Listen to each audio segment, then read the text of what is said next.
Hello everyone, welcome back to our channel. I Surbi Goyal, legal intern at LEXCLIQ.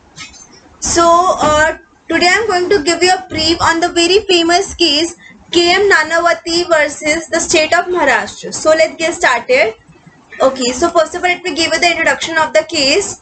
The judgment in the KM Nanavati case was passed on 24th November 1961, but it has managed to stay fresh in the minds of people even today. The facts and circumstances of this case received unprecedented media coverage and inspired a lot of book series and movies over the years.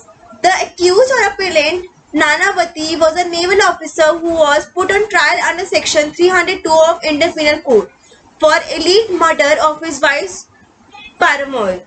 This case is considered to be one of the important landmark judgments, not just because of the popularity it gained amongst the masses, but because of the important legal points it raised, such as plea of general exception, the burden of proof, grave and certain provocation test, and power of the High Court in deciding the competence of preference made by a session judge.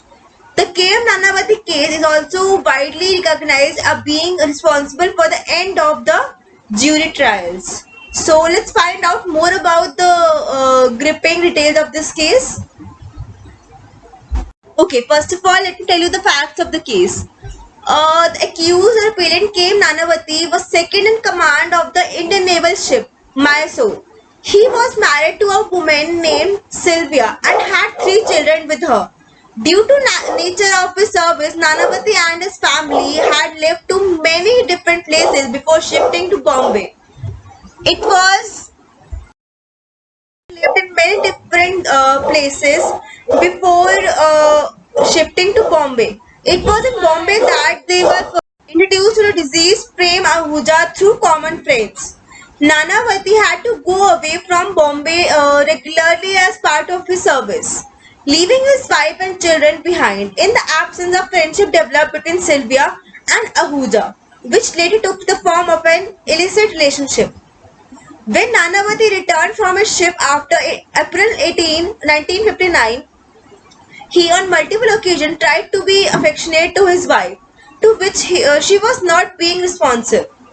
On April 27, 1959, once more his advance was met by her unresponsiveness. But this time Nanavati asked his wife if she had been faithful to him.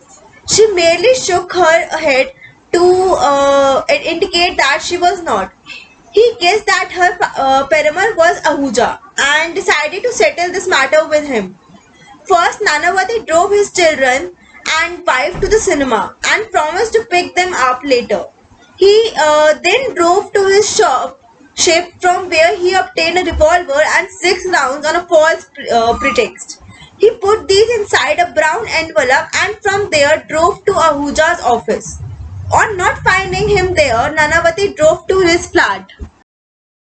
On reaching at Ahuja's place, he continued his presence from a servant. He confirmed his presence from a servant. After receiving the confirmation, he went to Ahuja's bedroom while also carrying the brown envelope which he had the revolver. Nanavati closed the bedroom door behind him and asked Ahuja about his intentions concerning his wife and children. When he didn't receive the honorable and desired answer, he is alleged to have shot Ahuja, which resulted in his death. From there, Nanavati rushed to the nearest police station to confess about his crime. Nanavati was declared not guilty by a jury verdict of 8:1. However, the session judge disagreed with the decision of the jury and believed that no reasonable body of men could reach that verdict based on the evidence produced. The matter was referred to a division of bench who held the accused guilty. Hence, the appeal was made to the Honorable Supreme Court of India by a special leave. So now let's talk about the issues that were raised in this case. The learned counsel for the accused or appellant raised the following issues. in the appeal. First, under section 307 of CRPC, the High Court has no jurisdiction to go through the evidence to decide the compensatory of the reference made by the session judge. Under section 307 clause 3 of CRPC, the High Court has no power to set aside the verdict of the jury on grounds of misdirection in charge. There were no misdirection in the charge.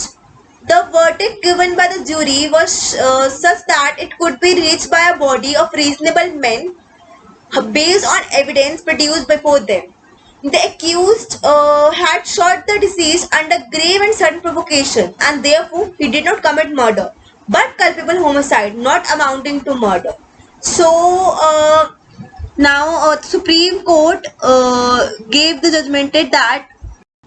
Okay, so the Honorable Supreme Court explained that in the case that judge does not agree with the verdict of the juries, he can, under section 1 of section 307 of CRPC, refer the case to the High Court. The two coordinators is necessary for the same are: first, the judge shall disagree with the verdict of the jurors, and second, he shall believe that the verdict of the jury was such that no reasonable man could have reached. The order of referral would be competent if and only if these two conditions are met. Otherwise, it would be termed as incompetent and thus rejected the High Court. When the order of the reference is found to be competent, the High Court is bound to discharge duties specified under subsection 3 of the 307 of CRPC. Under the subsection, the High Court shall consider the entire evidence, give due to weight of the opinions of the judge as well as the jury, and thereafter acquit or convict the accused. The opposite construction, as argued by the learned counsel of the defendant, would defeat the purpose of section. So that's all for today. I hope you like the video. Do subscribe to the channel. Thank you so much.